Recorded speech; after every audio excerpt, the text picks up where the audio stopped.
السماوات والأرض وجعل الظلمات والنور ثم الذين كفروا بربهم يعدلون. All praise and gratitude be due to Almighty Allah, the Lord of the universe, creator, nourisher, sustainer of the universe.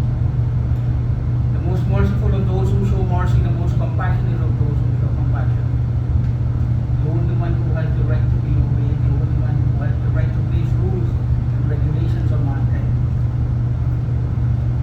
All praise and gratitude is due to Almighty Allah, who has brought us to this land of plenty, who has favored us so much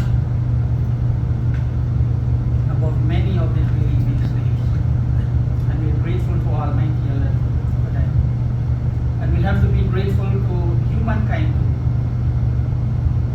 As the Nabi alayhi salatu wasalam, he said, Man lam yashkurin nasa, lam yashkurin Allah. He who is not grateful to mankind is not grateful to Allah. But the scholars of Islam, they put a word here in parentheses. They put the word never. And never is not in the original, it's not in the Arabic. But to show the emphasis of gratefulness, not only to Almighty Allah, but to humankind. And so we translate it as, if we're not grateful to mankind, we're never grateful to Allah. Because we see each other every day, we see our communities, we see the people in our household, we see our spouses, we see our children, we see our brothers, we see our fathers, we see our mothers, and sometimes we lack that opportunity to be grateful to them for the boons and favors they confirmed on us through the mercy and blessings of Almighty.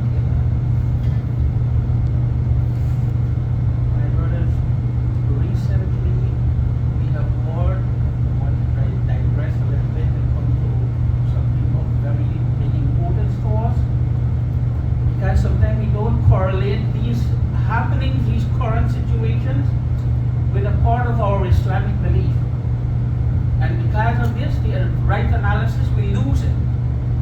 And so we have heard recently, days after days, a few weeks after weeks, and even up to today, I was looking on the internet to browse to see what is the new current affairs, what new is going on, and it is still being mentioned here. What am I talking about?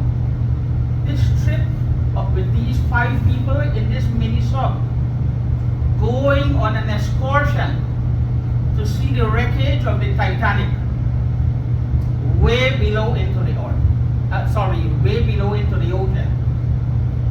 This little mini sub. And before they went into that excursion, the man who was in charge of this operation, who was the main pilot, who was probably one of the designers of this mini sub, when they had interviewed him. And then one of the questions was, if something happened, what's going to happen to you people in there? And he gave the indication, we will all die, because this is being closed from the outside. No matter what equipment you have, and this is a mini sub, very, very tiny with 5 people. You can barely sit, you're sitting like in a car. What are you going to do?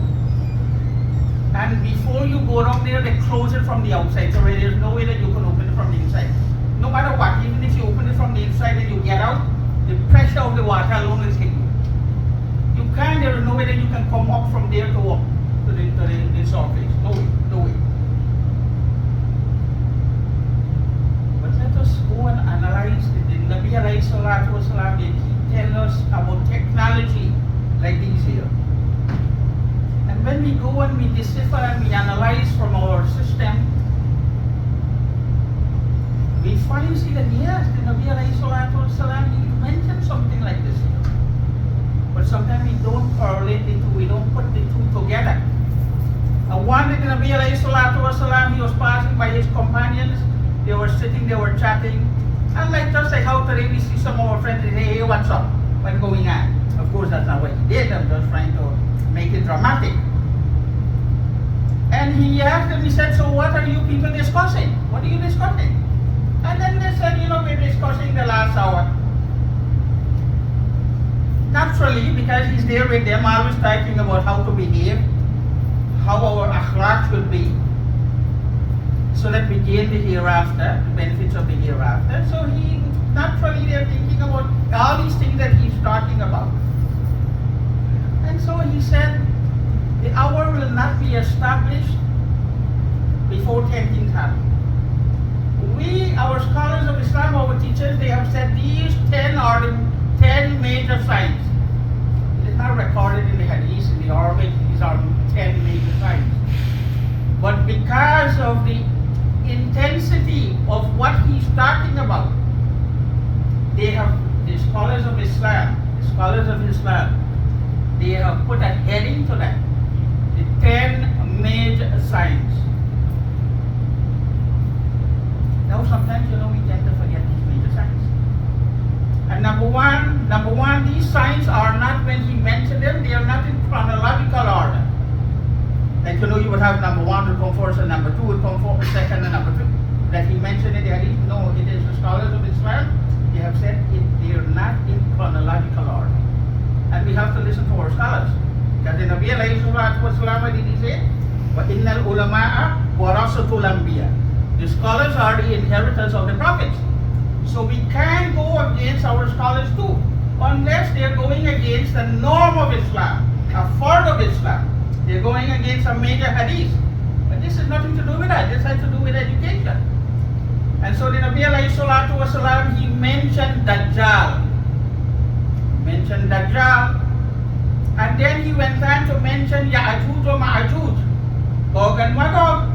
Of course, Dajjal we know is the Antichrist, the deceiver.